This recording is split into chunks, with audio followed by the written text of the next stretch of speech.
Taste the Daily. Tiruvannamalai மாவட்டம் ஆரணி வட்டாட்சியர் அலுவலகம் முன்பு திமுக அரசை கண்டித்து கண்டன ஆர்ப்பாட்டம் நடைபெற்றது.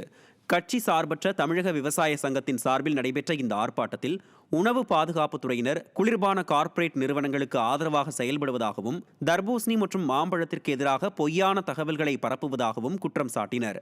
அதேபோல் ஸ்டாலின் அரசு தமிழக மக்கள் தலையில் லட்சக்கணக்கில் கடன் சுமையை ஏற்றியுள்ளதாகவும் கூறி கண்டன கோஷமிட்டனர்.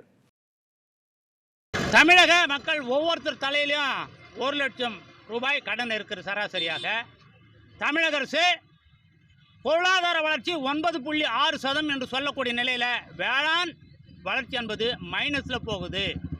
கார்ப்பரேட் ஆதரவுகளுக்காக உணவு பாதுகாப்பு அதிகாரி சொல்லும் பொழுது அரசாங்கம் அந்த அதிகாரியை கண்டித்திருக்க வேண்டும். தரமான பொருள் தான் என செல்வதற்காக மாவட்டந்தோறும் உணவு பாதுகாப்பு அதிகாரி அனுப்பி தரமானது இல்லை சில தரமற்றது என்று சொல்லியிருக்கணும். திருவண்ணாமலை மாவட்டம் செங்கம் அருகே ஆக்கிரமிப்பை அகற்றிய 4 பேரை கைது செய்ததால் ஊர் பொதுமக்கள் சாலை மறியல் போராட்டத்தில் ஈடுபட்டனர். சொற்பனந்தல் பகுதியில் கோயிலுக்கு சொந்தமான இடத்தை ராதிகா என்பவர் ஆக்கிரமிப்பு செய்து வீடு கட்டியதாக கூறப்படும் நிலையில் அதை ஊர் பொதுமக்கள் ஒன்றிணைந்து ஆக்கிரமிப்பை அகற்றினர்.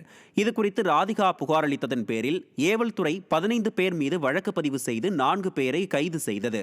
இதனால் ஆத்திரமடைந்த கிராம மக்கள் கோயில் தேரை சாலையில் நிறுத்தி சாலை மறியலில் ஈடுபட்டனர்.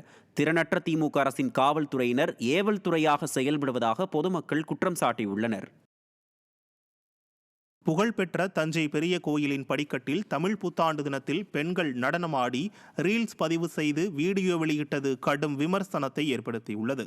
கோயில் பாதுகாப்புக்கான பாதுகாவலர்கள் செய்தியாளர்களை அனுமதிக்க 1000 கேள்வி கேட்கும் நிலையில் பெண்கள் நடனமாடி ரீல்ஸ் போடும் வரை பாதுகாவலர்கள் என்ன செய்து கொண்டிருந்தார்கள் என பலரும் கேள்வி எழுப்பியுள்ளனர். செங்கல்பட்டு மாவட்டம் நெமிலியில் 1500 மீட்டர் நீள கடல் நீரை குடிநீராக்கு திட்ட குழாய் கரை ஒதுங்கியது பரபரப்பை ஏற்படுத்தியுள்ளது.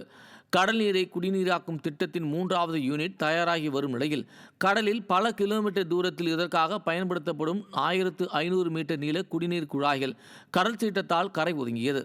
இதனால் துடுப்பு படகு மூலம் மீன் பிடிக்கும் 100க்கும் மேற்பட்ட மீனவர்கள் கடலுக்கு செல்ல முடியாத நிலை ஏற்பட்டது. ஸ்டாலின் மாடல் அரசு திட்டங்களை நிறைவேற்ற முறையான கட்டமைப்புகளுடன் செயல்படுவதில்லை என்பதற்கு இந்த சம்பவம் கூடுதல் உதாரணமாகி இருப்பதாக பலரும் விமர்சிக்கின்றனர்.